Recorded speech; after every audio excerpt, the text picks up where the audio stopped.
G'day everyone, welcome to Xrissart. I'm Chrissy, thanks for joining me, and surprise, surprise, welcome Will from Unmask Art. Hello Will, how are you going? I am doing fantastic. Hello everyone. Oh, wonderful. Can I just say hello to all our friends? Now, can I just say our friends are... Indeed. Yes, you're the common denominator. So first of all, I just wanted to say thank you to Wendy from Artista 365 who is moderating the stream. So g'day Wendy, how you going? And I just wanted to say hello to all our friends. G'day Serge. Now this is where it takes me forever, as you know, Will. I just wanted to say hello to Will. Hi Pamela, how you going? Nolani, John, Marcy, oh my goodness, all our lovely friends. Heidi, hello, hello. Peggy, hello my darling, how you going? Okay, let's go. All right. Hello, now, Marcy, everyone in chat. Yes. Oh, Will, go ahead. It takes me forever, as you know, Will. Okay, oh, I was just echoing there, so just let's go. Okay, now I just wanted to welcome Will. Oh, g'day Anne, hello, Catrice, Rick, hello, and Nanette, hello, Terry, hello, sorry. I just wanted to say this is very impromptu because I was on Will's Patreon channel and I just popped in to say g'day. And Will and I were talking about, let's get on and just do this live stream. And I thought, hey, way to go. And of course, I've got 50 million questions and I'm sure a lot of people have got a lot of questions too. And I have got some artwork, but you know me, I'm not quite sure whether it's going to happen or not, but... At least it's on screen. What's that? Yeah, well, at least the it's on artwork is on screen, yeah. Exactly. And well, it was just so interesting, Will. And I'm actually, and of course, if everyone has any questions, please ask, because I've got my little book here. Okay, this is my little book and I've got like plenty of questions for you, Will. And if anyone else has questions, please tag Will, tag me, Will will see, and Will can answer some questions. Hi Rebecca, hello, how you going? Welcome. Okay, okay, Will, I'm not quite sure. Can you hear?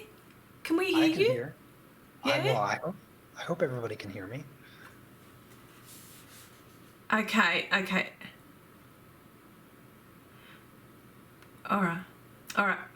Okay, Will, what about, can you just talk now? I'm just quite sure. I'm just getting, just want to make sure that we can hear you okay. Okay. Well, I am doing a mic check right now. Can you hear me? Okay, cool. Good? Yeah. All right, perfect. Okay, and this is my first question. And I've got a project which I'm in the middle of, and I thought, how opportune is this, right? Okay. I'm doing a skin tone study, and the skin tone study that I'm doing is based on these colours here. So I'm not quite sure whether you can see that. Okay. Oh, there's a bit of a shine. Yeah. Okay. And I'm on a Facebook called Pan Pastel Creations, and there were a lot of people on the Facebook group that were asking about what colours you use for skin tones and for various types. And I thought, oh, well, this is really interesting. And I know I enjoy doing portraits and stuff like that. I mean, I enjoy doing a lot of things, but portraits is one which I really, really love. And as you know, like I've been... playing with these a lot, and you know what, it's like paint. It's like oil paints and like watercolor, and you just mix colors to make new colors. And of course, I've been playing around with these for a long time, and I've discovered techniques and stuff like that. and there were a lot of people, and I'm a moderator on there, and there were a lot of questions about, Chrissy, how do you mix and stuff like that. And I said, well, you know what, I might put together a few videos on how I mix. Now, of course, these aren't set in stone or anything like that, and I'm not professing to know that I know things, but I've been playing around with these, and whilst I've been doing these skin tone studies, I'm actually discovering a whole heap more than what I did from previous, and I find that I'm actually improving as I'm doing work. And I thought, and I looked at, and I'm thinking, well, how many colours are there? And I was looking around, and I found this on Pinterest. And I thought, well, this was a really good example of, well, a guide anyway. It's just a guide, and from all the various types of skin tones. And what it does, this particular guide has a legend of the colours that's used in this sphere. And I thought, well, you know what, I'm actually okay with mixing pan colours to make these colours. So that's what I've been doing. So what I've done so far is I've done porcelain, and I've done ebony. So I've done from one extreme to the other. And what I've done is I've done them in halves to be able to capture like nose and cheekbones and all of that. I've done that. So I thought I would do it in halves. So I've done one skin type on one side, and I've done another skin type on another. So far, what I've done is I've done a study on porcelain. Yeah, I've seen a few of the live streams that you did working on each half of different faces. Yeah, and I've done the ebony, and I've used this legend as a scale for mixing colours. Yeah. And it was really interesting when I went onto your Patreon channel, is that you were doing a portrait, and I thought, oh, it's interesting how the colours or the selection that you use. Yeah, grab it. Yeah, good.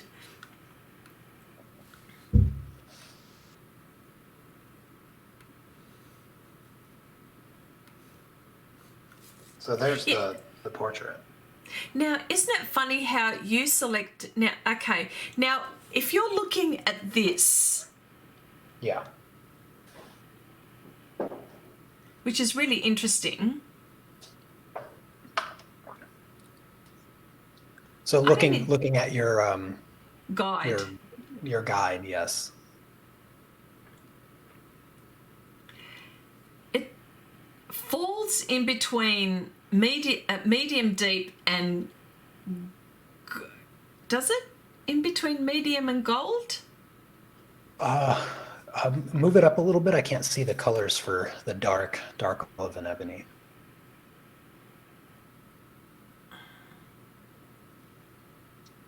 So there looks like a few colors.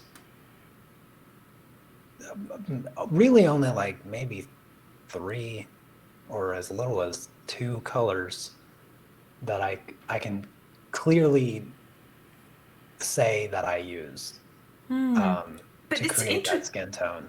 I gotta be honest with you, the number of colors that these little spheres show that are existing in there, I find to be twice as much than what is ever necessary. Okay. It's interesting, isn't it? Yeah.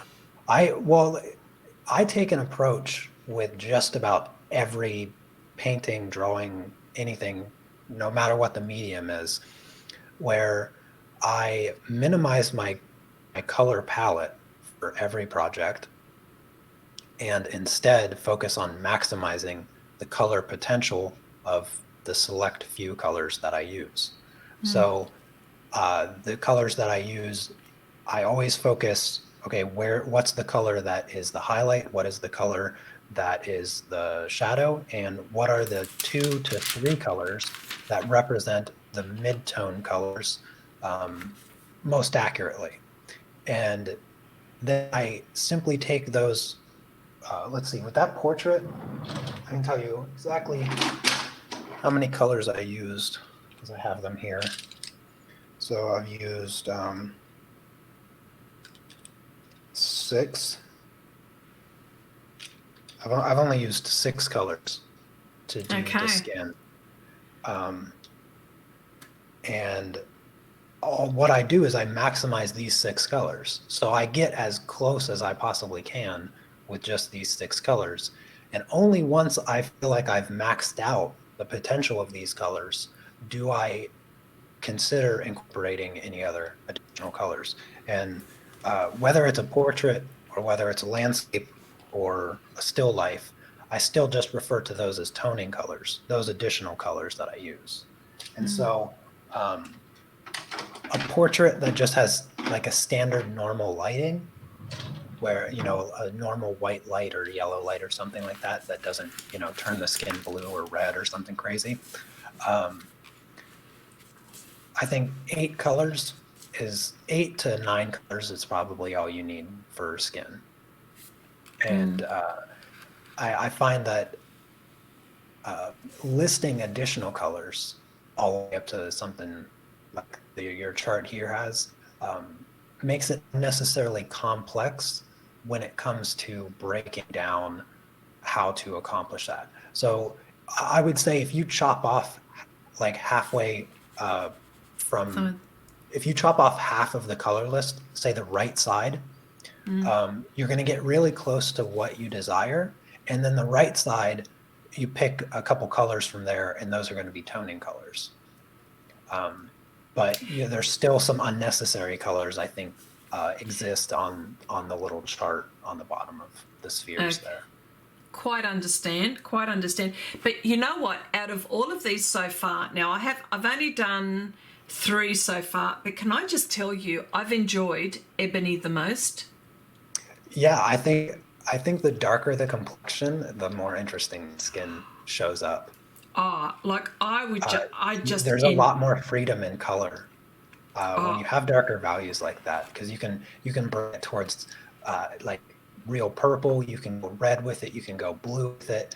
You can go green with it. You can go pretty much anywhere with the darker skin tones, simply because of the value difference. Yeah. Most definitely, and I used violet a lot. I used the pan violet, like extra dark, and I used that as a base, and she looked quite purple there for a very long time, I've got to say. Yeah. But I just loved it. I loved it because I wanted that purple glow. So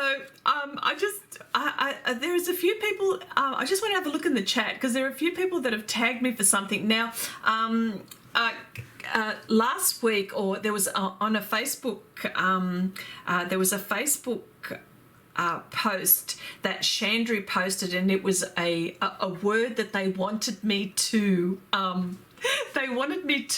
say, and of course, like, for heaven's sake, it's like about 50 letters long, and I said the next time that well, anyway. Wendy, did you count how many letters? I don't know, but there's a lot of letters, and so I promised that I would say this word. So I've got to say this word because I promised. So we'll. Someone type the word in chat. Oh, it is. It's like, for heaven's sake. Now, can I take a breath when I'm saying this word? I don't know. Like, it's a lot of letters, okay? So I'm going to say it. Okay, Chandri, this is for you, my darling. Sorry. So I'm going to say this. Look, I don't even know what and I hope that, well, I did ask Chandri that it's not going to be a rude word or anything like that. So, but I was assured that it wasn't. It's not an English word. If you go up, Will, and you have a look, and it's actually, I don't know, it's Wendy's actually, it's Wendy's actually mentioned it, so I'm actually going to say it from Wendy. Okay, here we go. Donna tam fun schifach diesel kitstrits den hund vitre bis wegbuchtend bimt denks el. That's it. Okay, I said it. That interesting word. So I'm just going to say, okay, I said it. All right, I said it. That's it. So, Ines says Chrissy and hi Chrissy and Unmask and Will. Okay, all right, wonderful. Hi Hazel. I just want to say hello to anyone that hasn't. Rob, hello. I just want Kathy. Kathy, I've noticed that you've got this wonderful mural going. This is wonderful. All right, okay, all right. So okay, Sergio asked a question of Will and myself, so I'm actually going to go back and find this. Okay, I missed it too. All right, so hang on a sec. It's okay. It's a really long one, I'm told. Hang on. Just bear with me just for a moment. Come on, Sergio, where are you? I can't see you. I can't see it. I'm going back up. When do you find it necessary to mask your working surface? Okay, there you go. What You will. are your preferred methods to keep your surface clean when things tend to get messy? Are you referring to using masking film to mask off certain aspects of a pastel painting or something? Or are you simply referring to just covering any portion of any artwork regardless of the medium?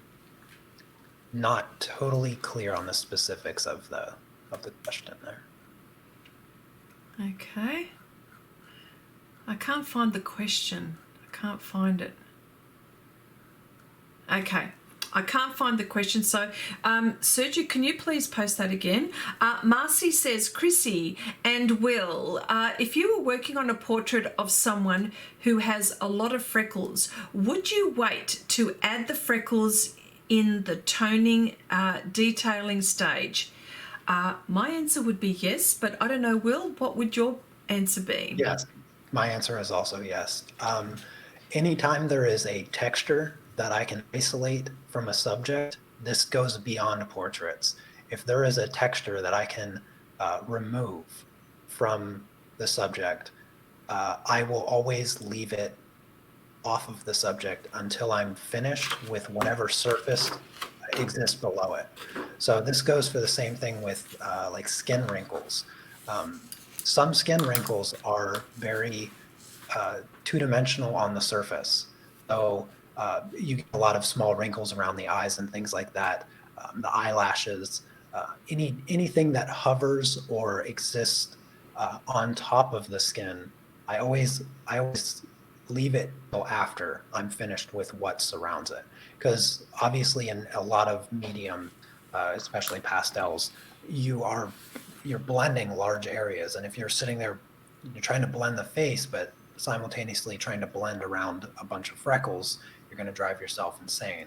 So I always recommend, and I always teach, to leave that texture off until you're done with what's below it. And I refer to that as frequency separation, which is a technique that I go over a lot in my tutorials. And I find that I do my eyelashes, that would be the last thing that I do on a portrait. My eyelashes. John says, Chrissy, you did, oh, okay. You did better than I did. My tongue was number for 2 hours. Okay. Wendy says, this is what Sergio mentioned before. This goes for both of you and Will. When do you find it necessary to mask your work, your working surface, and what are your preferred methods to keep your surface clean when things get messy? Of course, Will, I got this from you. I use masking film. This is like the best trick out. Hands down, that's one of the tools that I can't do without. And of course, I do mine a little bit different to what you do, but heck, that masking film, like I've bought rolls of it. I just don't want to be without it. Yeah, I have rolls of masking film too. It's it comes from all of my years of painting, because I despise working around objects. If I have a subject matter that is surrounded by a background, and Sergio, this goes back to your your question. Like, the reason I choose particular subjects to mask off, whether it's a painting or a pastel work, it's just if I don't have to worry about that subject, like getting paint on it or getting pastels on it, by covering it up, and I can just focus on the background or whatever objects behind it, then I mask it. And in previous paintings, I kind of I kind of like to do this more with painting, but what I'll do is I'll actually have each subject masked off in separate layers. So I will have, like, if you imagine a landscape where you have like mountains in the back, and then you'll have like a house, and then maybe up in the very front you'll have a person standing there, or an animal or something. I'll have the grass and everything masked off, and I'll paint the sky or whatever, and then I'll peel off one layer, and I'll just have the mountains and trees and stuff and the grass, and then I'll peel off another layer, and then I'll reveal that there's a house there, and then I'll peel off the last layer, and then there'll be an animal there. So there's like, and when I paint, I'll have several layers of objects masked off, and I always focus on the furthest subject first. So whatever is the background, that's what I'm going to paint first, and then the next object will always be masked off, and then that's how the layers go. So the layers, when it comes to masking, actually work opposite, because usually you always want to work from the background forward, but when I mask things off, I mask off the most forward subject, and then I build up from there. By the way, your sister's in the chat, so g'day, Yeah, Susie. How you going? Hello. Hey, And Kathy mentioned, she goes, I have Winnie the Pooh covered in masking film on my mural. Hope I don't scratch lines into the wall. Yeah, Kathy is painting a mural, and she's been posting it on Facebook, in the Facebook group, and it just looks awesome. Like, I'd be just terrified to be just doing this mural. But anyway, but I know that you've done a mural because you did this in your Navy days. So, yeah. So, okay. Cece says, hey, Chrissy, you two kept this a good secret. Well, you know, all I can say, it just happened. There wasn't very many days from organizing this or coming up with the idea to do this for the secret to be revealed. So there you go. Can't give us too much credit for it. That's exactly right. Now, I've got a few questions for Will. So if anyone in the chat has any questions about anything, I know Will is open to anything, but you know what? Be nice, okay? And I know that we're all friends here, so, but I have a few questions for Will. So again, feel free to ask questions. So my question for you, Will, is one, I wanted to find out, do you have a bucket list? No. Really? No. I don't. I just. Wow. I have goals, but I don't have a bucket list. Like, I don't have things that I want to do before I die. I just have things that I want to do, and I just focus on that. Okay, because I've got one. Yeah, I imagine a lot of people do have one. I've never been asked the question before, which is probably why I've never made one. But okay. I mean, I like to keep my goals, like my long-term goals. I just kind of like keep them in my mind, but they're not small things. Like, you know, a lot of people have, I want to go skydiving at least once or something, or I want to go diving with dolphins, or, you know, whatever other goofy stuff people come up with for their bucket list. No, I guess I never thought of that. Yeah, no, I'm not talking about like those sorts of things, but like I'm talking about things that you really want to do in your life that actually matter, like not like, you know, just checking that box and checking that box. Yeah.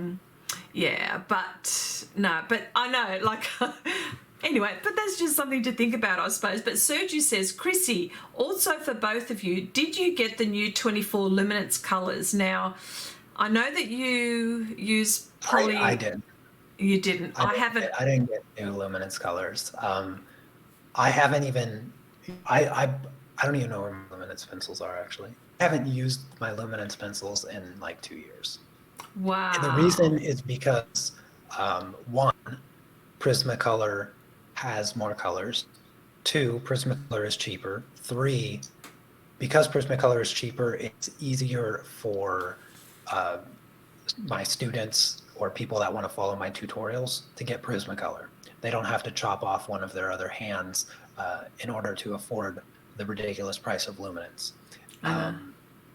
And as far as like quality and everything, Prismacolor is not nearly that bad what a lot of people claim. Otherwise, I would probably use luminance and tell all of my students to suck it up and buy better pencils. But that's not the case. That's not the case because Prismacolor is fantastic. Okay. Nanette says, Chrissy, my bucket list, to float in the sky with windows all around me. Oh, look, she's making fun of my painting. There's a painting that I had. Can you see that? You can't see that. I can't see it, but no, I think you were working on it on the 12-hour stream, weren't you? Exactly. Now, yeah. Now, isn't it funny how you brought that up, Nanette? Now, that painting, you know what? I'm not attached to any of these paintings that I do. I'm not one of those artists that are attached because eventually, you know what? I want to sell them. If they don't sell, that's fine. If they don't sell, that's fine. I'm not attached, right? But every now and again, there is a painting that is dear to me. And the reason why that is dear to me is because... now, this is going to be a bit deep, so sorry, folks. Sorry, Will. Okay. We're getting deep, people. Well, yeah, we're getting deep. Okay. Sometimes when we look at our lives and we talk about the opportunities that come up in our lives, it doesn't matter whether you're 5, 15, 25, 35, 55, 105, all the way through your life. There's an opportunity that comes into your life, and whether you take it or not, that's another story altogether, right? The opportunity for you to go to Poland, that was an opportunity for you to do that. That's part of your life. The opportunity to meet your wife, your lovely wife. Do you know what I mean? Like that's like a window of opportunity, whether it's a relationship, whether it's a business proposition, whether it's, I don't know, a balloon ride, who knows? But all of these things come in your life. Whether you take that, that's another story, right? But then you keep on going in your life and then another opportunity comes in your life. So that's what this painting represents to me. So all of these windows are windows of opportunity, and this poor woman that's, drifting in the air, right? She's trying to decide, what am I going to do? And of course, none of the paintings that I do have any meaning, like none of them. Zip, nada, zero, big zero, right? Yeah, but I know that feeling. Right. So this has got a little bit of meaning for me, so I'm a bit attached. So when Nanette says, that's why she mentioned my bucket list, to float in the sky with windows all around me. So she was making reference to that. But anyway. Oh, John had a question for us. He said he's working on a project right now where there's like a blue light, but there's also a hint of flesh tone. Should I put the flesh tones in first and add the light at the end? My approach is, so one of the problems that a lot of beginner artists struggle with when they start working in color is that they see the image for what it is when they're using a reference photo. And in this case, you're doing like a portrait that has a blue light, and that you can recognize what the skin color is of the person in that image, but there's also a blue light being influenced. So you realize, okay, that person isn't blue, so they have skin tones, right? And in your mind, you're thinking skin tones, you're thinking of the beiges and the pinks and the browns and all of that. And you're losing focus of what the image is actually of. If you were to zoom all the way in on one particular color of the blue light part of the skin or whatever, you're probably going to come away with kind of a grayish blue tan color. That's most likely what the color's going to be if you zoom in really close. That's the color you need to use. You don't need to worry about like applying the light as a secondary aspect of the painting. You just need to focus on, okay, what is the actual color happening here? You just ignore everything else. Just look at the actual color and use that color. And don't think of it as a layer of skin tone color and a layer of blue light. Just think of it as, that's the color I need to use. That's the color I'm going to pick from my selection of colors, or I'm going to use a few colors to mix to get that color. I have a tutorial that I made several years back called How to Color Everything, a guide to an effective, creating an effective color palette. And that tutorial just basically breaks up what I just described as far as the approach that I think you should probably take. That's cool. I love that. All right. Okay, I'm just having a look here. Wendy says, Chrissy and Will, if you get no other colour, then I recommend investing in the new dark indigo if you want any of them. Okay, there you go. Is that in the luminance, Wendy? Yes? Yes, it is. It's in the luminance. Okay, indigo. You know what? You're always trying to find like a really nice dark, and yeah. Joanna Coffee Cat is here. Hello, sweetheart. How you going? Okay, here we go. Hello, Tatiana. No, I have not Tatiana. Heard of Whitman paper. Whatman paper? What's that, James? Whatman paper? Is that a paper that I don't have? Seriously? I thought I had like heaps of paper, but... Well, actually, Wendy's got heaps of paper. She's been buying a lot. And anyway, I'm not going to go there. Or I'm not going to go there. Cece says, I love that Chrissy... That's such a lovely interpretation of your... Oh, okay, my imagination. Oh, you know what, honey? My imagination, like I'm up there in the sky. Who knows what's going on in my head? In Chrissy's imagination, opportunity comes in the form of windows instead of doors. So See, all of her adventures start with her crawling through a window as opposed to walking through a door like everyone else. That's exactly right. You got it down pat. All right. Okay. Speaking of which, I've got another question for you, Will. Okay, here we go. All right. The question is, apart from the mediums we know you use, are there any mediums that you may or have considered trying?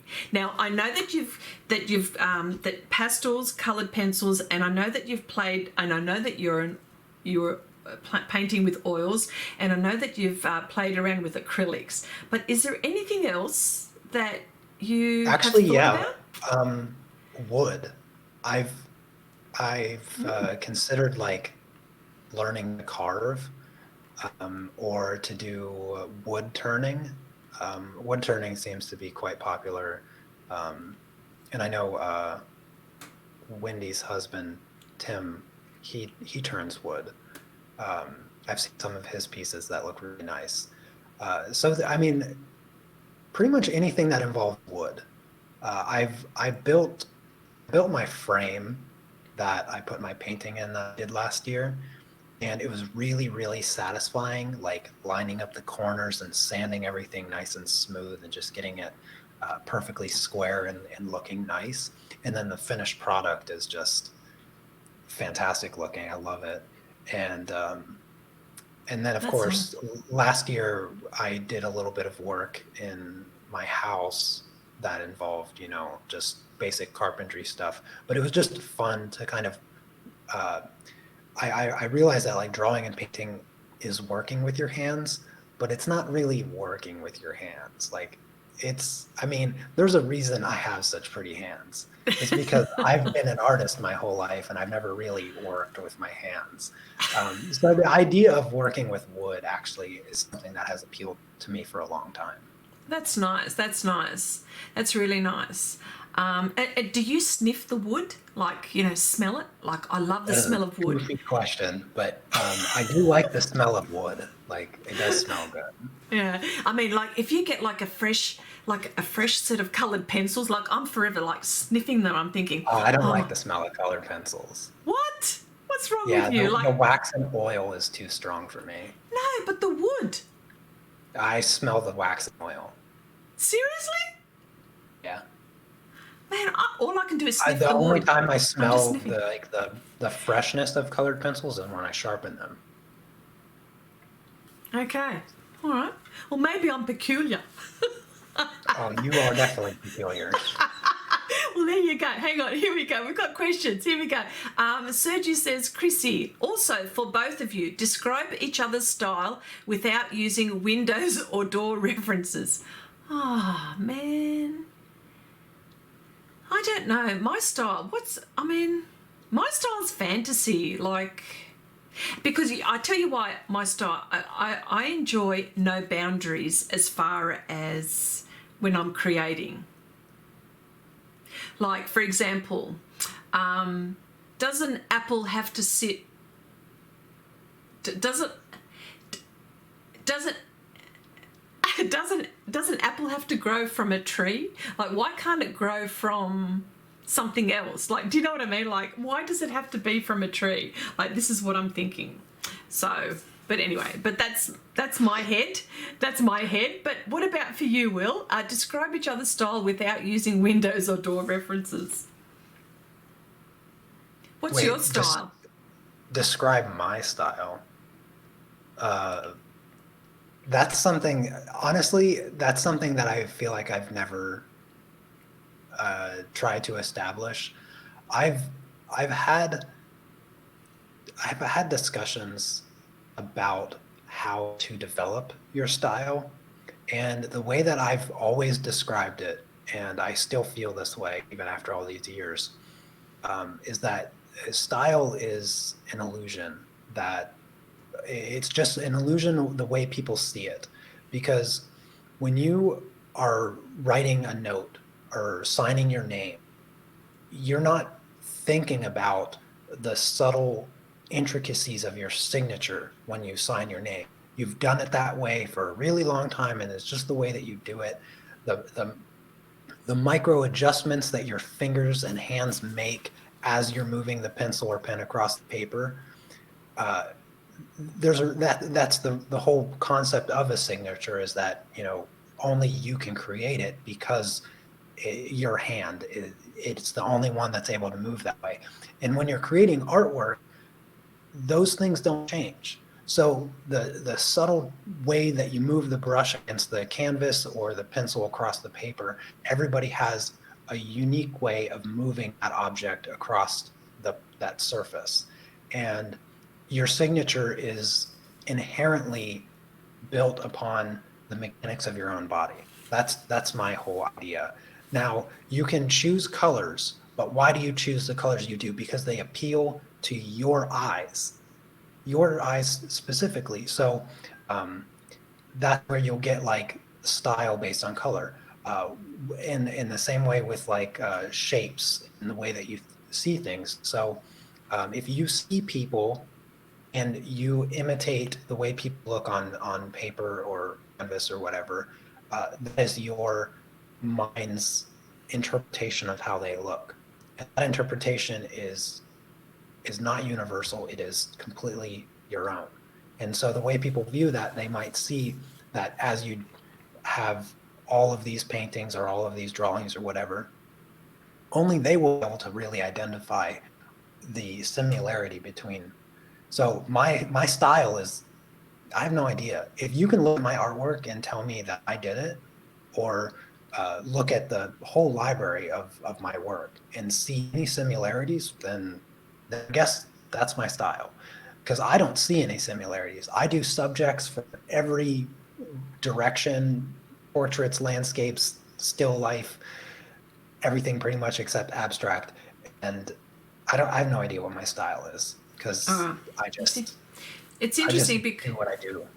yeah, because it's interesting because actually, so maybe I misinterpreted what Sergio was saying. He goes, describe each other's style without using windows or doors. So I'm supposed to describe your style. Well, you described it for me, actually. Yeah, well, you described yours. So we just described our own style without windows Exactly. or doors. Exactly. Wendy Which that says, was a really easy parameter to work around. wasn't it? Oh, hello, Diane. Just wanted to say hello, my darling. How are you? Wendy says, Chrissy uses windows because not only does she make things more difficult, but she uses the walls to keep her from actually moving forward. Oh, here we go. All right, Wendy.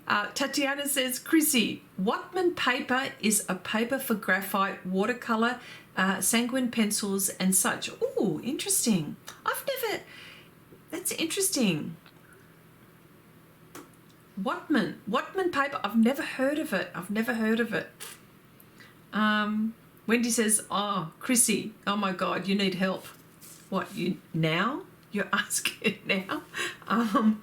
Heidi says, Will, Chrissy, have either of you tried coloured pencil on canvas? If so, what kind? Okay. I have not, and Okay. I would never because I despise canvas. Okay. Yes, I know you do because it's too rough. But you know what? There is an artist which Heidi actually has mentioned to me prior, and there is an artist who actually uses coloured pencil on canvas. Now, the canvas that he uses is very fine, like extremely fine. Like it's not Yeah.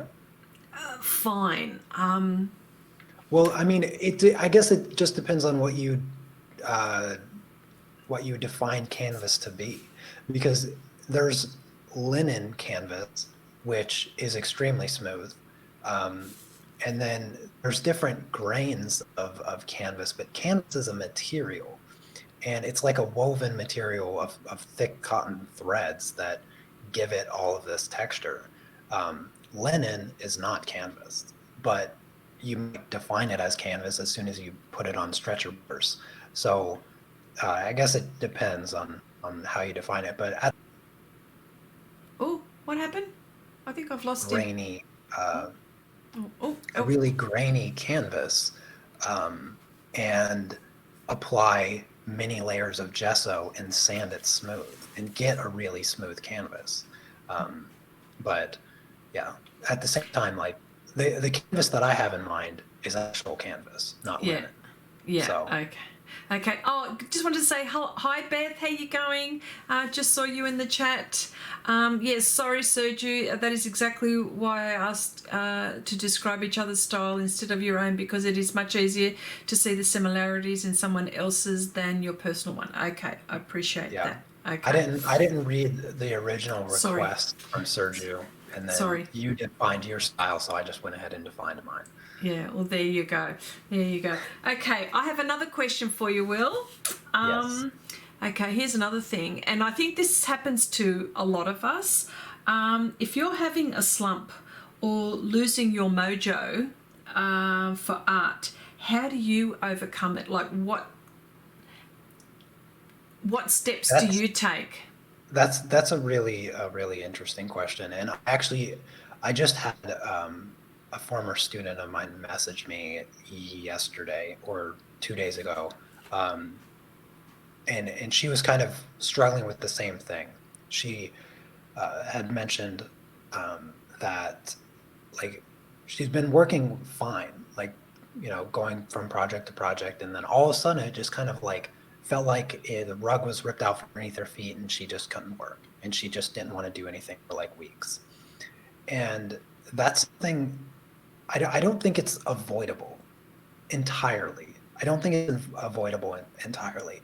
And I'm certainly someone that suffers from like these the very low creative periods. In fact, I've been in a very low creative period for more time than I care to admit, to be honest with you. And I think it has a lot to do with just overworking and not realizing it, overexerting yourself and not realizing it. Because you go to the gym or something, or you try to run a marathon and you run really far and maybe you accomplish it, but the next day you're so sore you can't move. So I think in a lot of ways we kind of overlook that that limitation on a mental scale, and so we're creating and we're making and we feel good, but really we're kind of grinding ourselves out a little bit and we're not even aware of it. And then one day you wake up and you realize, I have no motivation to do anything. I don't even want to touch my pencils or whatever. And so getting out of that, I think, has a lot more to do with what leads into it. So one of the recommendations that I made to my student when she brought this issue to me was to try to identify what the actual cause was. And in the case of artwork, oftentimes I think it's when you start doing the work part of the art. And what I mean by that is, like, if you take on commissions or you do something for the purpose of generating an income. For me, for instance, it's quite obvious. I do YouTube stuff. I make tutorials for a living. So all of my art has been centered around stuff for other people, and not really just the original benefit of art for me has always been very meditative and peaceful. When I sit down, I'll just sit down for hours and hours and hours, drawing, painting, doing something that has no bearing. There's no cameras on. There's nothing that adds that level of stress. Even if it's a small amount of pressure that's added to your artwork over a period of time, the smallest amount of pressure can knock you off balance. So by kind of limiting yourself and getting into a healthy routine with your art and the work part of your art, you should always be able to go back to a project that brings you that clarity, brings you that meditative, peaceful state of mind where it's just relaxing to work. And then you can get back to some of your work that you're doing for clients or whatever. And so it's all about finding the balance there to prevent the burnout later on. And I'm honestly, I should really start working on practicing what I preach here, because I get burned out just about every year. This year has been extra tough because of all of the lockdown stuff, and but like I could almost set a clock to it. It happens almost every single December. I get through like months of work, and then December hits and I just don't, I like run out of gas at the end. Like the weather just gets really crappy and it's always gloomy out and cold, and then it's just like, oh, I haven't seen the sun in weeks, and I get burnt out. And sometimes it's so, like, I get burnt out so much that like it takes me a long time to recover. And the recovery process can be very painful if you've really dug yourself into a deep hole. So yeah.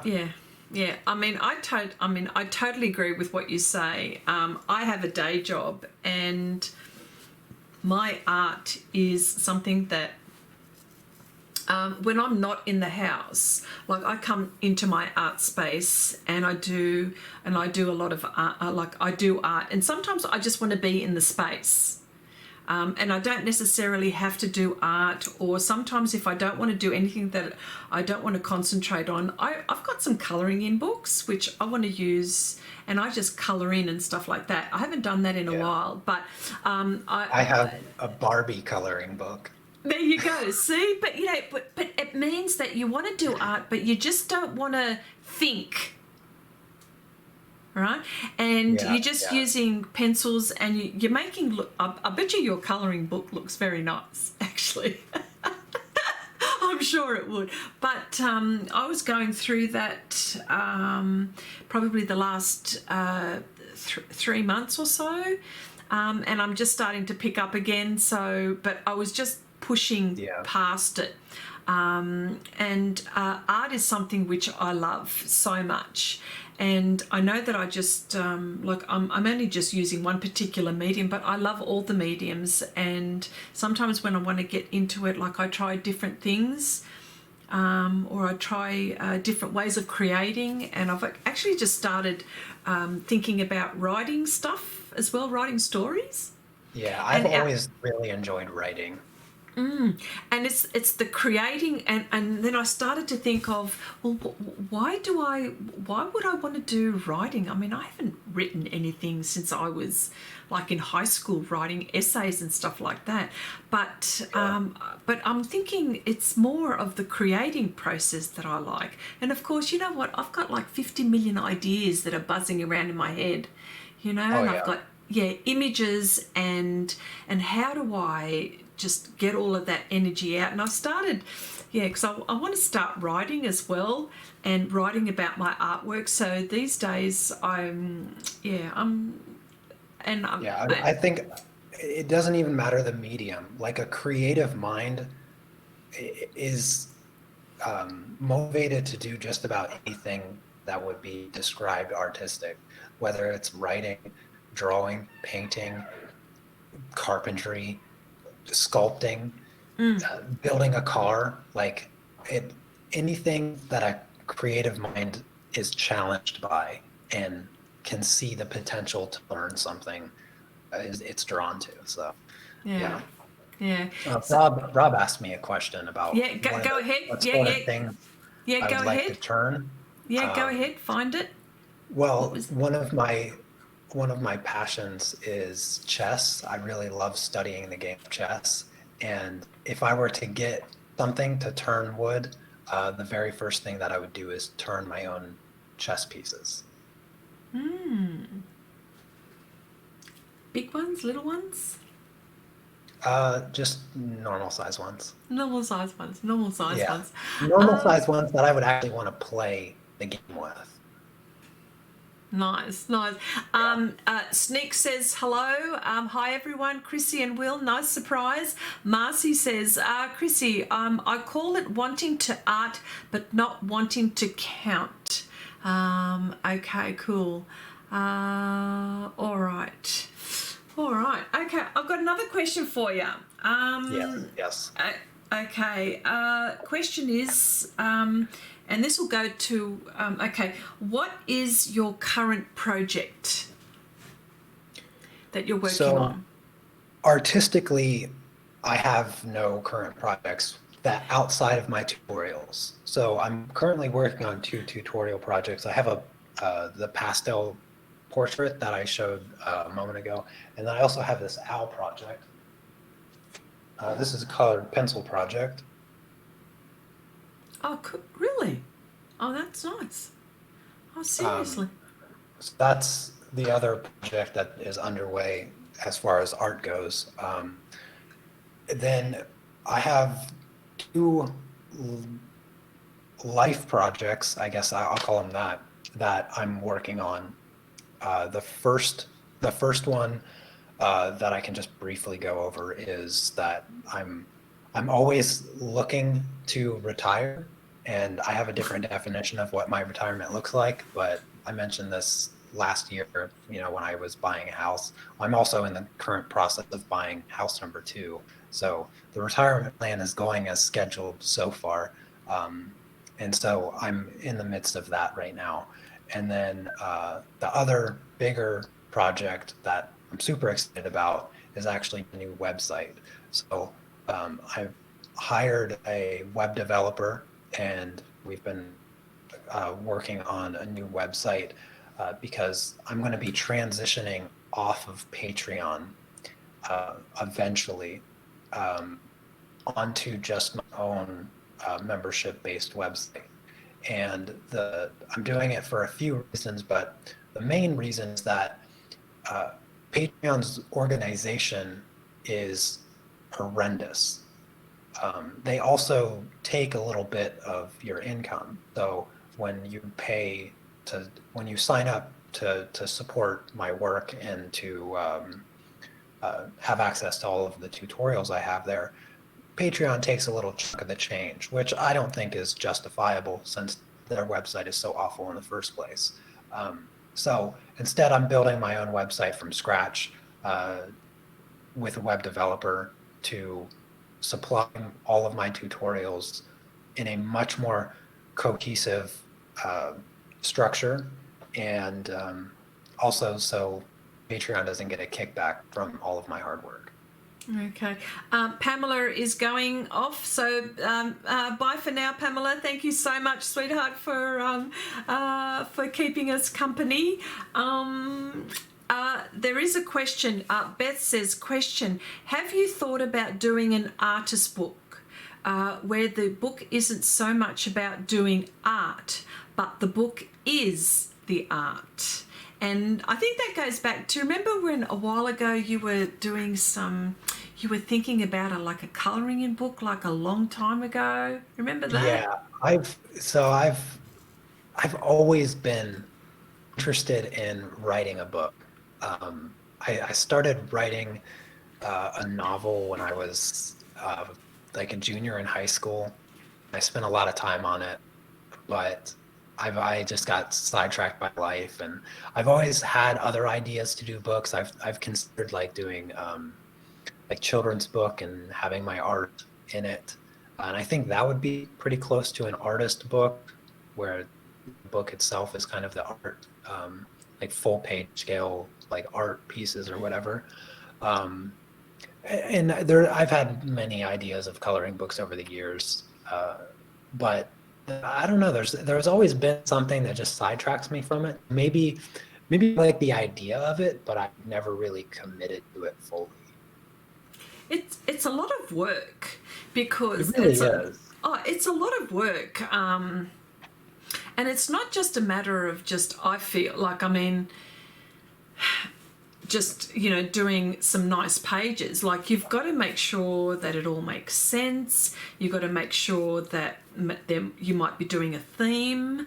Then there's the publishing part, and then, I mean, all the painting and the art is probably the easy part. Then there's the marketing part. Like, how do you just push it like that? I feel like that's like the biggest thing. And that's like with my cards. Like, right now, all my art is done, and I'm at the photographing stage now, and these other projects have come in the way and have put that big project aside. But it's the marketing side which I think is like the biggest thing. Like, I want to do a Kickstarter, and that's like a great big campaign. Like, I should have been doing that like ages ago, working on it ages ago.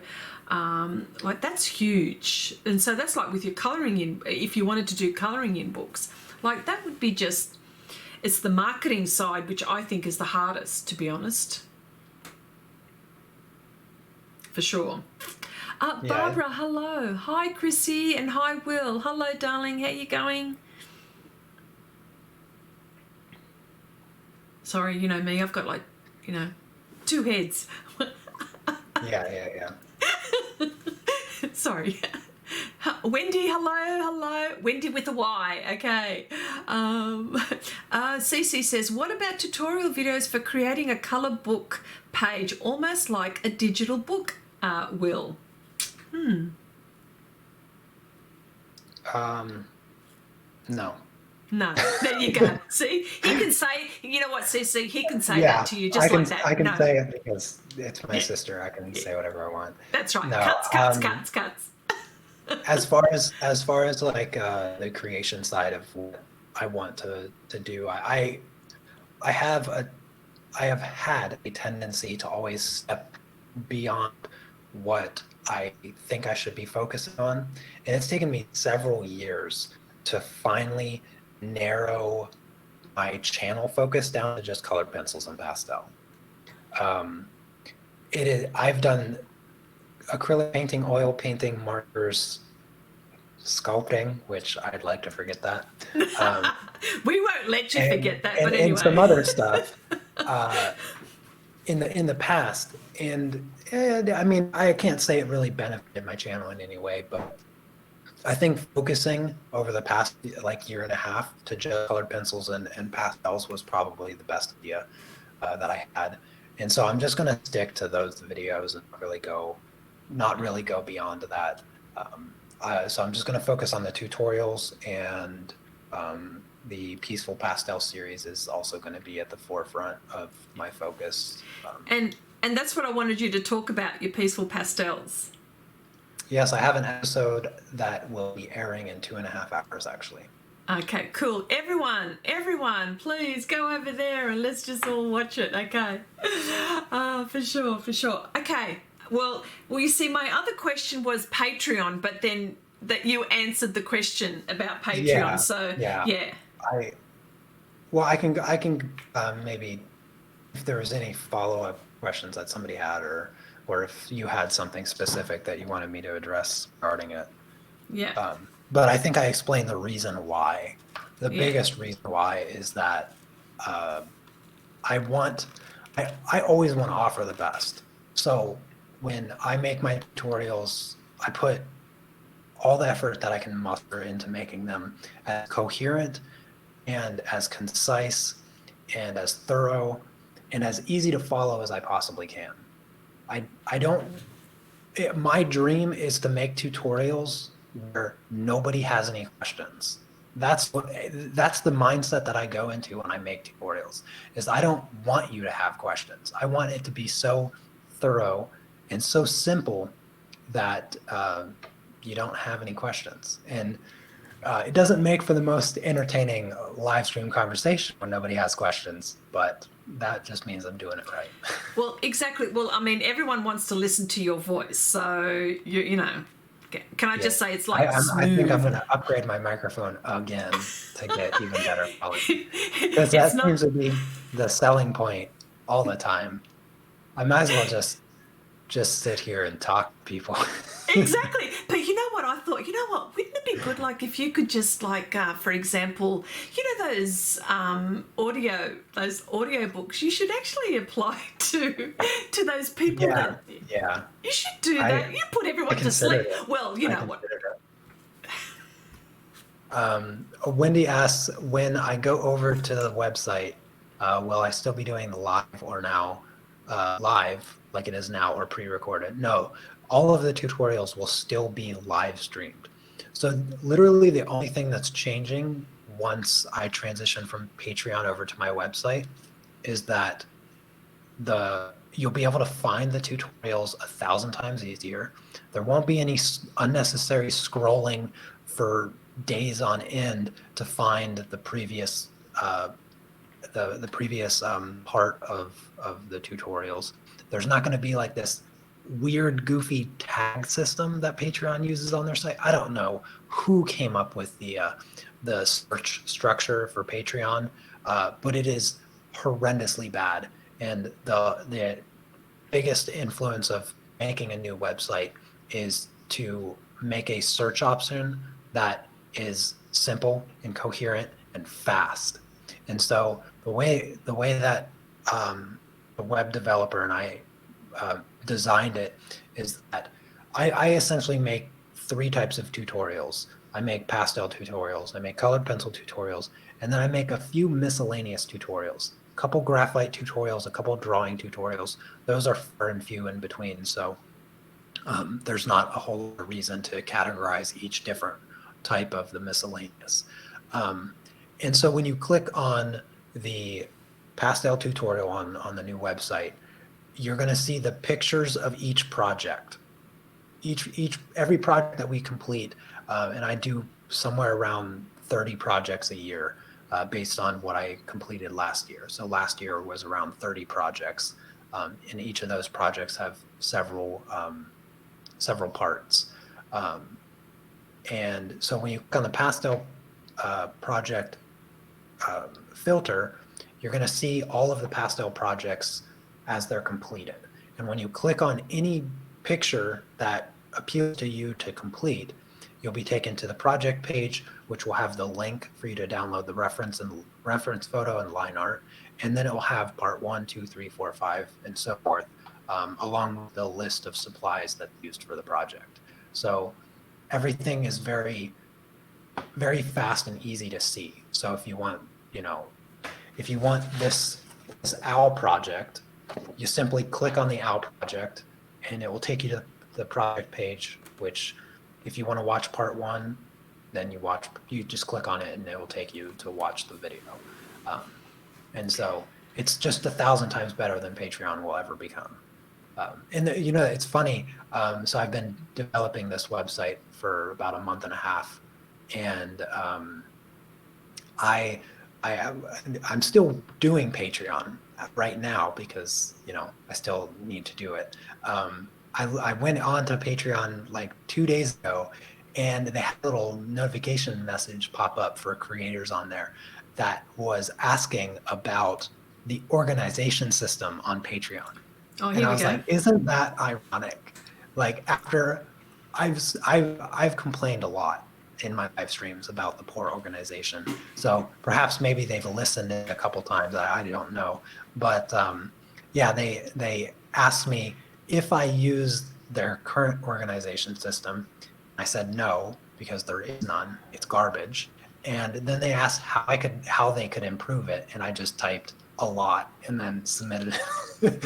But I don't even care what they change. I'm going to make it tailored to my content and to my followers. So it's really interesting that you talk about Patreon. Some people have asked me, and probably because what I'm doing at the moment is specific to a particular type of a medium, so I appreciate that. A lot of people have been asking me, do I have a Patreon channel? And I've been asked, and they've asked me a handful of times, and I always go, no, I don't. And the reason, there's a few reasons why I don't. Is one, because I know that is a very dedicated thing to do. And I mean, I am dedicated, but my time at the moment is extremely limited.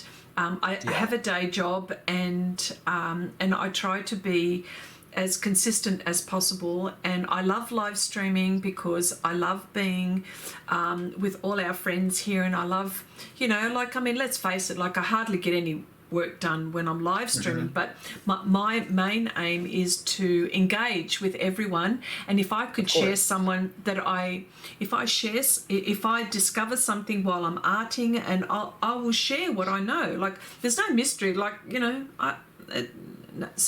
so people then ask me, goes, oh, well, do you have a Patreon? And of course, I would love to do something like that. I would love to leave my day job and do Patreon. Yeah. So first of all, I think there's probably, I've got to say, I don't want to admit it, there's a bit of a fear factor. I'm thinking, well, who would want to, who would want... I can give you a little brief history of my experience creating my Patreon. So I made it many years ago, and the original idea of using it was, you know what, I want to keep all of my information just freely available and for everyone. So I'm just gonna use it as kind of a support page, and that's what I made it at. I was like, you can go over on Patreon. If you enjoy my content here on YouTube, then you can support me. You can help support me on Patreon. And I had less than 20 people that signed up for like $1 or $2 or something like that. Later on, I incorporated like selling prints a little bit. So if they signed up for this month, then I would send out prints, like little postcard prints. And I did that for some time, but it wasn't cost effective, so I had to cut it off. So there was a lot of evolution there. And of course, during this time, I was also scatterbrained completely on what my content was. So I wasn't at this point focused on colored pencils and pastels. So it was kind of all over the place, very disorganized. But I had it. I started it. And all it started as was just, if you enjoy my content, I can assure you, the people that watch you, myself included, if you were to make a Patreon page where you don't even post anything, it is simply a format, a trusted format, where people can support you on a monthly basis. You have around 5,000 subscribers. I haven't looked in a little while. It's about 4,000. Mm-hmm. Yeah. So let's say, because I love math and hypotheticals are my favorite type of conversation. Okay. And my hypotheticals that involve math are probably the best conversations. But let's say you just take 10% of your 4,000, right? Okay. So that's 400 people. Mm-hmm. If you had 400 people that love your channel and love your content, which I'm sure everybody that watches you loves your content, and they go over to Patreon to support you for $2 a month. One person, $2 a month is literally the pocket change they come home with, right? It's like a McDonald's small cup of coffee for one day. They get more enjoyment from your content than that one $2 cup of coffee. I promise you that. And if you only got 10% of your viewers to support you, that is $800 a day. I mean, $800 a month for just 10%. 10% is kind of low. Like 10% is not that high of a percentage. But it costs you nothing to set up a support page, and you can start generating a small amount of income. And that's where it starts. That little tiny snowball will eventually roll down the hill. And that's exactly what has happened for me. That little snowball that I started 5 years ago has slowly rolled down the hill, and now that is my monthly income. And that's you just have to start it. And I understand, like, you might feel a little apprehensive, or whatnot. I always kind of felt like I was begging for money, but the people that care about you, the people that love you and enjoy your content, they don't look at it like that. At least when the people that I support, that's not the way that I look at it, because I support several fellow artists on Patreon. Simply, and most of the time I don't even really watch their content all that much. It's simply that I know their position, and if I can be one of those 400 people to give the $1-2 to help their monthly comfort level raise, I'm happy to do it. I'm happy to do it. Well, that's yes, and that's interesting. Hang on, because I'm going to answer you on that one, but I just want to see, because a few people have said, hang on, because Wendy's having a dig. She's always having a dig. First of all, I just wanted to say hi, Abigail. Welcome. Wendy says, here we go. This is where she's having a dig. Oh, it's clear, Chrissy. You don't get any art done on a live stream, proving that point today. Thank you, Wendy. That's nice of you to say that. Coffee Cat Joanna says, Chrissy, I always imagine when being a freelance, doing your taxes is the worst part, and just sucks the joy out of creating. I love that my company does that for me. Okay, all right. Beth says, I have learnt so much from you, Chrissy. Pastel is something I wanted to get into apart from printmaking, and think I'm getting comfortable with it as a medium. Oh, thank you so much, Beth. You're such a kind lady for saying that. Helen says, I would gladly join your Patreon, Chrissy. Oh my gosh. And Will is right. You could earn a little to pay for your art. Thank you. Okay. At the very least, each month you would have some more money to buy art supplies with. Oh, here we go. That's what I need. Heck, That's true. That's true. Even if it's Cece, even if it's just $20, that's a pack of like pastel matte paper. well, I've got You to know? tell you a story about YouTube, but hang on, hold that thought just for a moment.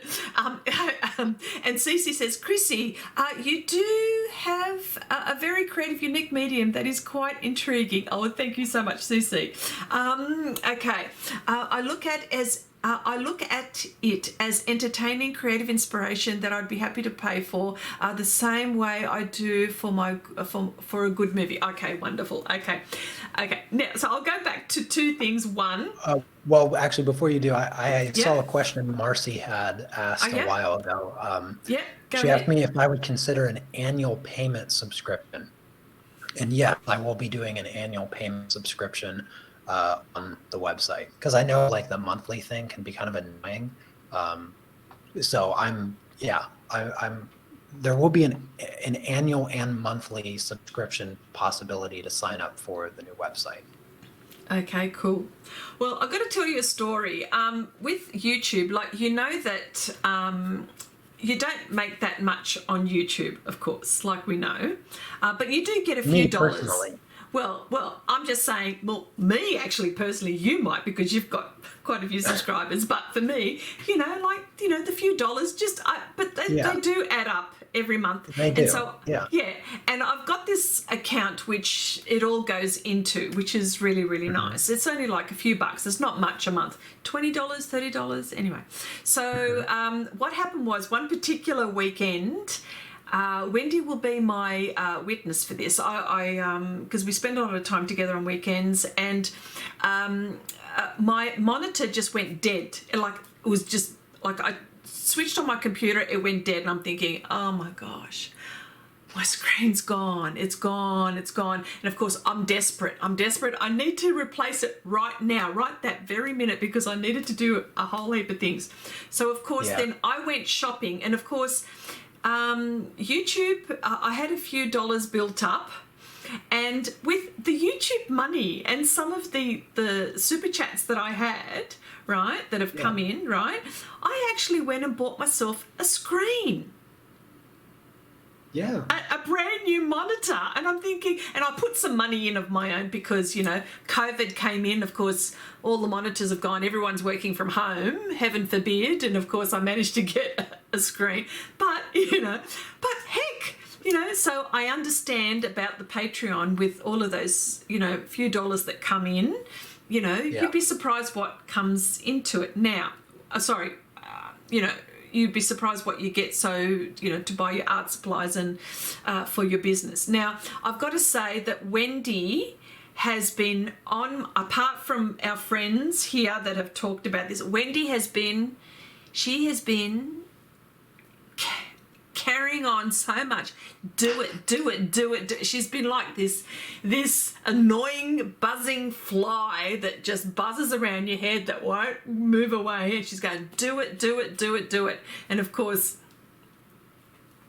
and I thought, well, okay, I'm going to do something. But then I heard what you were saying about Patreon and your channel. I actually thought about what you were saying, and that how you were unhappy about that. And I thought, you know what? I'm actually going to do, I might actually think of doing a membership thing on my website. And not only that, but Wendy had brought this up a long time ago. She's setting this up as well.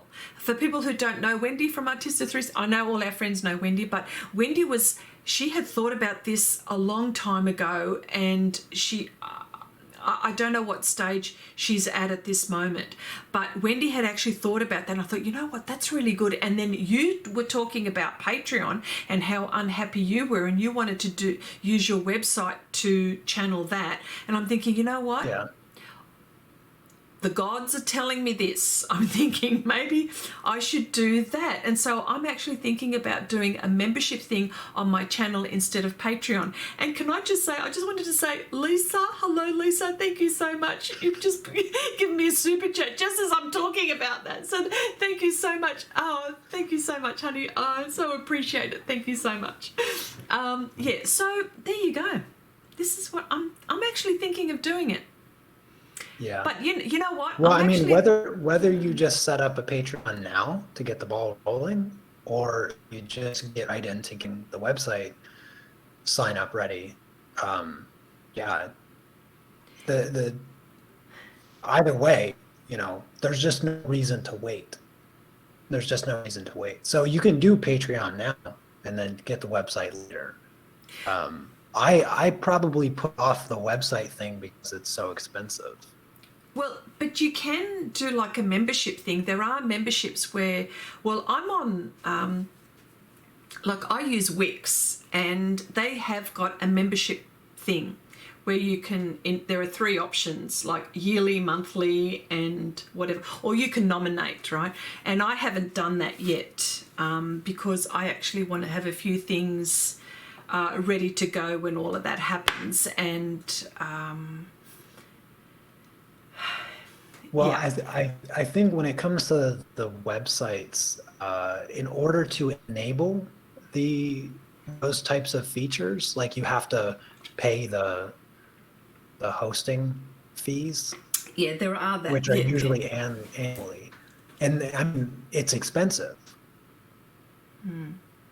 If let's say, for instance, if you start off with a small amount, if you start off with a small amount building your own website with the membership, if you don't have enough that sign up in that first year, you're at least to cover the monthly expense of the website itself, it can be just kind of digging yourself into a hole. Whereas Patreon, at the very least, if you do Patreon now, you'll get the ball rolling, and there won't be any overhead cost because Patreon will host you for free. That's the benefit. Now, you could, like I described, you could always just set up Patreon so that people have the option to support you. You don't have to post any content there. You could if you so choose to, but if they have the option to just throw a few dollars at you each month, then you can start supplementing that and then integrate what you build later on into your website. yeah. The same way that I have. Just wanted to say, oh, thank you, CC. Oh, you are such a sweetheart. Thank you for the super chat. My goodness, you are so sweet, so sweet. Thank you so much. Thank you so much. Coffee Cat Joanna says, Chrissy, there are other services. There are other services than Patreon, so looking around might help, or just add a PayPal button or Ko-fi subscription. Haven't heard of that one. There are options. Okay, cool. Should look into that. Kathy says, Chrissy, do it. I'm there and I have my credit card. Seriously? Okay. All right. Okay. Oh my gosh. Okay. Helen says, Chrissy, you could do the live streams, though they're so, what is it? They're so, the only thing that changes is you do that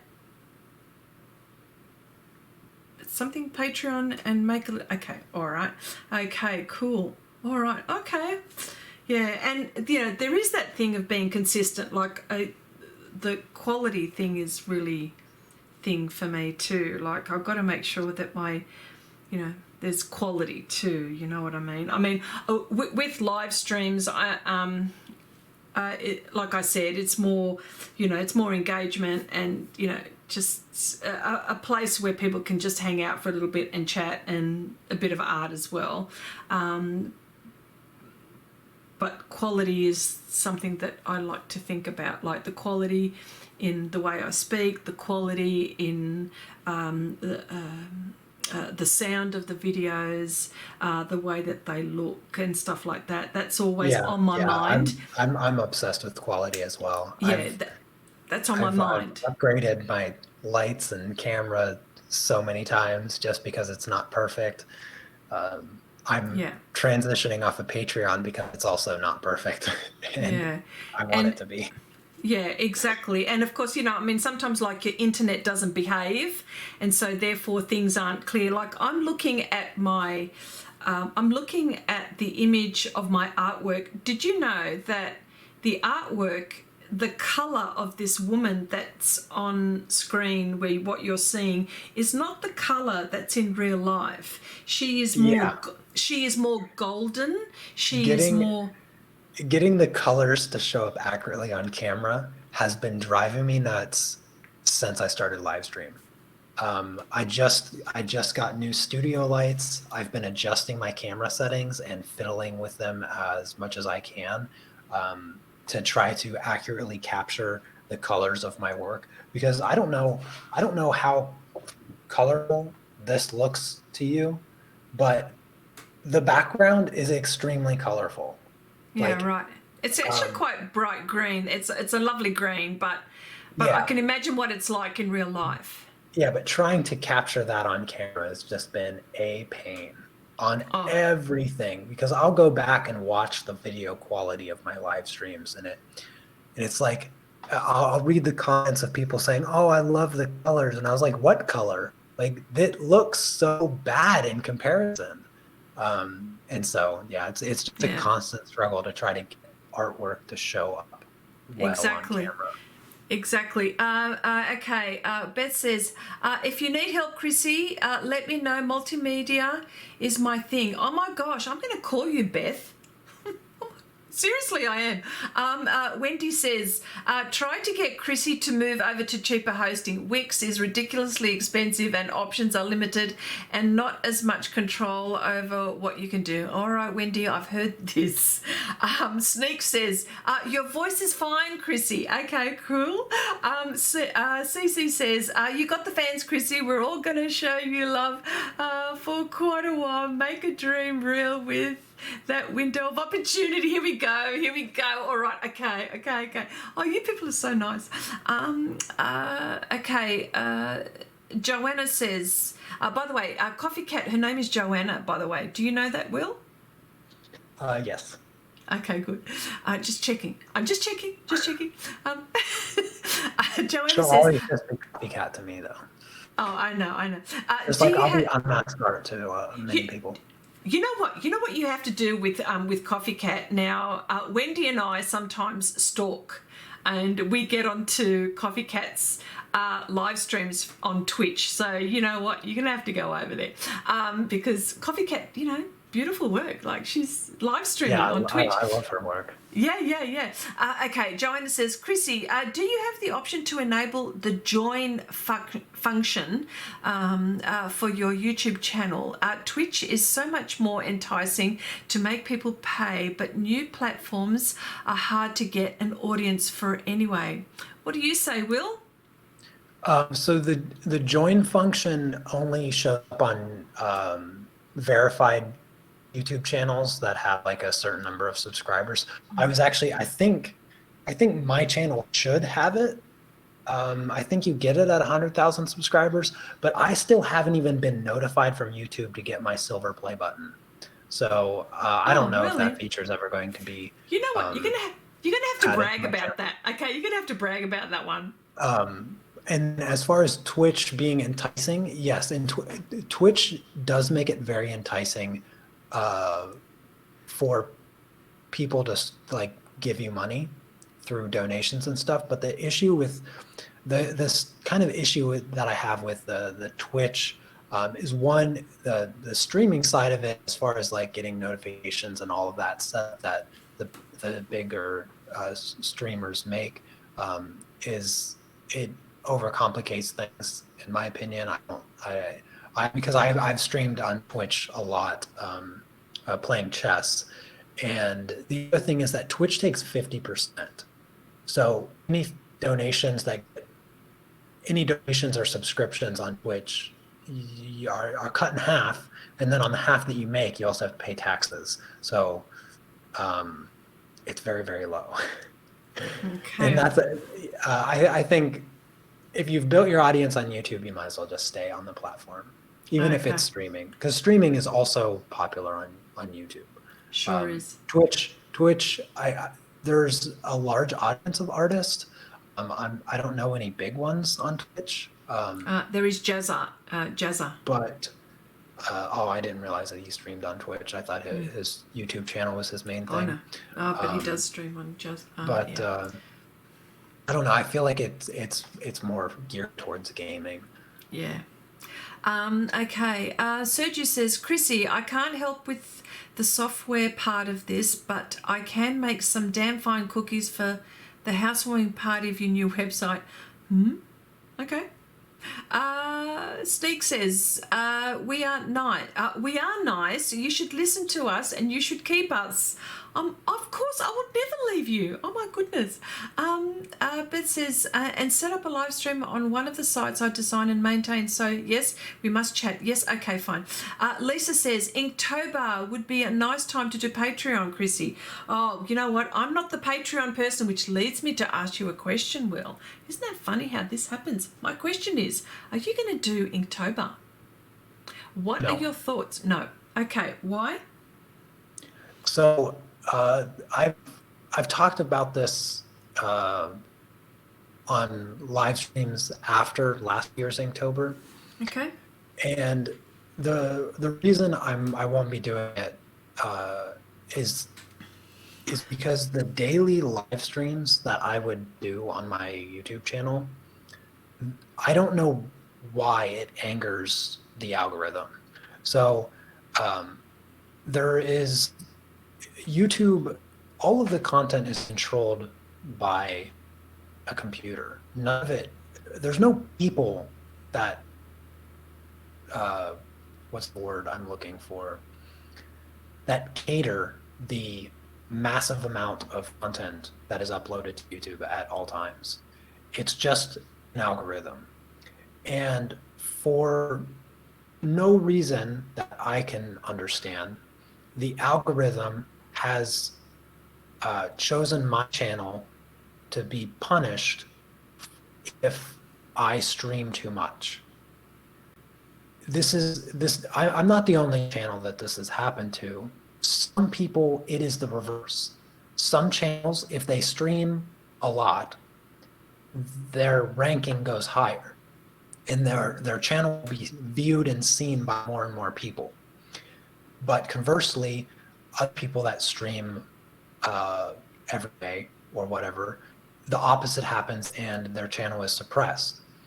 And I first noticed this the very first year I did Inktober. So I've done Inktober for 3 years. If I were to do it this year, this would be the 4th year. The first year that I did it, I thought, Inktober, it's this new cool thing that everybody's doing. I'll stream it every single day. People will love it. My channel will get really big, and I'll have a lot of eyes. The very first day was successful. The very first day I hit like a peak number of people during my live stream, and I was super excited. Well, as soon as 3-4 days in, it like dropped like crazy, and I was like, okay, well, it's still doing okay. I still have a decent number of people watching the stream. And then at the end of the month, I was looking at the analytics for my channel, and I was like, what is happening? Because the number of impressions, the number of views, the number of new subscribers, everything fell off of a cliff. And I was like, what is going on? And then a couple months later, I published my most popular video, followed by like another very popular video, and my channel bounced back and it kind of recovered. Following year, fast forward, I do Inktober for year number 2, and the same thing happens. I notice, the engagement, the number of new subscribers, the number of views, even on my popular videos, drop off a cliff. And I'm like, okay, what is this?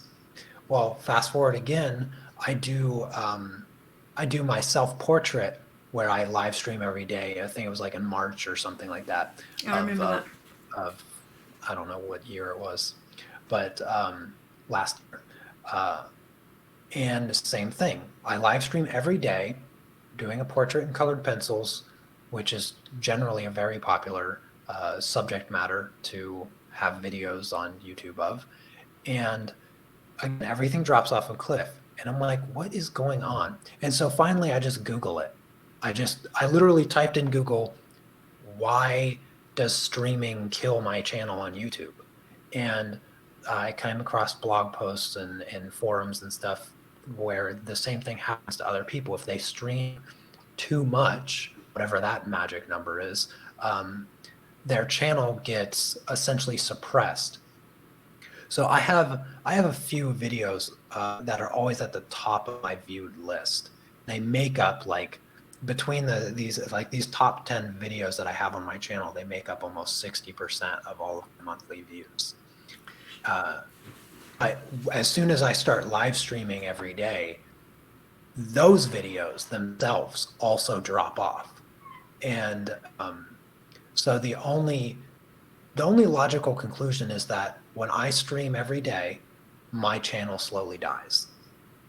And it takes months to recover. And before I did, so last year, was it? I might be mixing it up. I think last year I did my self-portrait and also Inktober. And so my monthly views was around 300,000 every month. That's what I was getting before I did my self-portrait. Wow. After Inktober of that same year, I was getting 80,000. So a lot less than half, almost a quarter of what I was originally getting. Now that I've stopped doing those streams, I am back up around the 200,000 mark, but I've never fully recovered. And that is why I'm not doing Inktober. That's why I'm not doing the regular streams, because doing the regular streams hurts my channel. And I wish I could change that. There's nobody to talk to about this. Even the largest channels on YouTube can't ever get in contact with anybody. And so there's nothing that I can do about it. But I have to look out for my livelihood here. So I can't do things that are going to jeopardize that. And streaming every day jeopardizes that. And there's nothing I can do about it. Sure. All right. So Marcy says, Will and Chrissy, colour matching from real life to camera to screen is a snipe hunt, especially since everyone's screen collaboration is going to vary from device to device anyway. Yes, so I agree too, but you have to calibrate your screen and stuff like that. So if you go to that trouble, that should be okay, I suppose. But no, I tend to agree. I just wanted to say, again, hello to Abigail. Abigail says, no, Chrissy, I sniff pencils too. Oh, okay, she's sniffing pencils. She heard that. Okay, cool. All right, I've got one more question before we go. Okay. And I wanted to, because it's sort of coming up to way past my bedtime. How about that? Yeah. But hey, I don't sleep. I don't care. Well, you stay up for a couple more hours, you'll catch the new episode of Peaceful Pastels. There you go. There you go. Like about 3 o'clock in the morning. You know I've got work the next day. Yeah, you should get your rest. Okay. Question. And this is totally random, okay? So, holidays. Are you considering going overseas? And will just wanted to say, and will Anna be going with you? And just wanted to say hello to Anna for me as well.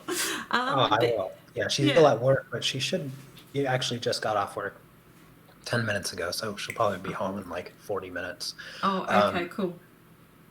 Well, yes. I usually fly back to the States twice a year. I've been doing that for a couple years now, since things have gotten pretty good for me. And obviously I had to put that off this year, but I had to actually put it off for 2 reasons this year. The first reason was that my temporary residency here in Poland expired, and so I had to go through all the paperwork, which was extremely slow given the virus and everything being locked down. So it took them forever to get me my new ID. I was not able to leave the country because my ID had expired. So that was one reason I haven't been able to leave. And I'm hoping to fly back to the States probably, I don't know, maybe next month, or if not October, then maybe November, which I usually go back November for my dad's birthday and also Thanksgiving. They are like within the same 2-week period. And it's just easier during that time because a lot of people have time off work. Sure. But if I do go back, Anya will not be able to come with me because her coworker is on maternity leave for the entire year, and she can't take any time off. So. Right.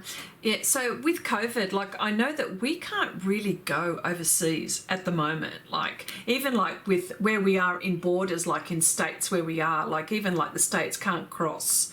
So I'm just wondering, like, how is it that you can be able to fly from Poland? You may be able to. Yeah.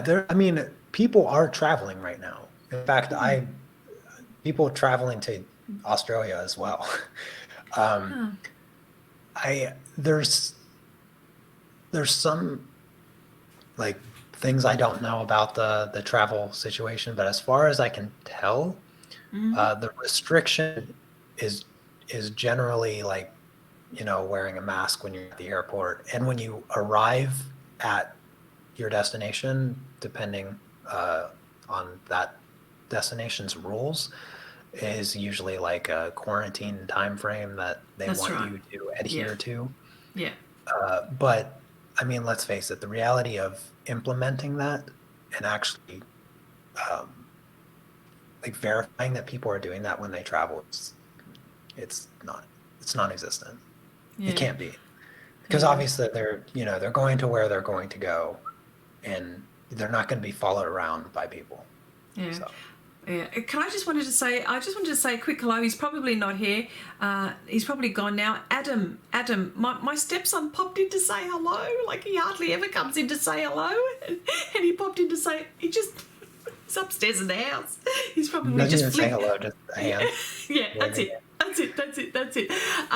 Okay, all right. No, I'm just wanted to wrap things up now, but I just wanted to say, Will, thank you so much for popping in and just, spending some time. I love this. Like, I really enjoyed it so much. I don't get to talk to a lot of people and actually hear their voice. Like, if I live stream, I talk to people, but I don't get to hear their voice. And I almost never leave my flat for many reasons.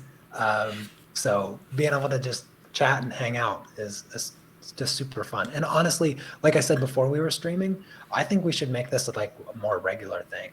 Yeah, whether we do it on your channel or we do it on my channel, both are totally fine. And just hang out and chat, even if we don't get any work done. I mean, you've not even touched anything, but we both knew that was going to happen with this conversation. Yeah, absolutely. So I just wanted to say to everyone, okay, Joanna says, Chrissy, I can't leave the country right now. I may barely be able to return to Japan if I travel for an emergency. Okay. Deb says, still locked down and will not until a vaccine is developed according to our governor. Okay, all right, cool. All right, I know, same with us. No, so I just wanted to say thank you again, Will, and I just wanted to say thank you to Wendy, who moderates the stream, and you know what, she keeps me in check all the time. I can tell you she's in my ear, like that annoying little mosquito where she's buzzing, like, you just want to just go, swatter? Well, it's not happening. It just constant. But anyway, I just wanted to say again, thank you to Wendy for moderating the stream. And it says, this was so fun. Please do this again soon, Will and Chrissy. Okay, cool. All right. Oh, don't forget, 2 hours. Oh, yeah, that's right. Oh, yes. Everyone, please go ahead to Will's channel and watch the premiere. I'll be there in the live chat watching it with everyone. So wonderful. I'll see you guys all soon. Cool stuff. All right. Okay. Thank you so much, Will. Don't go, Will. Okay. Thank you so much, everyone. Bye for now. And yeah, bye Bye-bye. for now.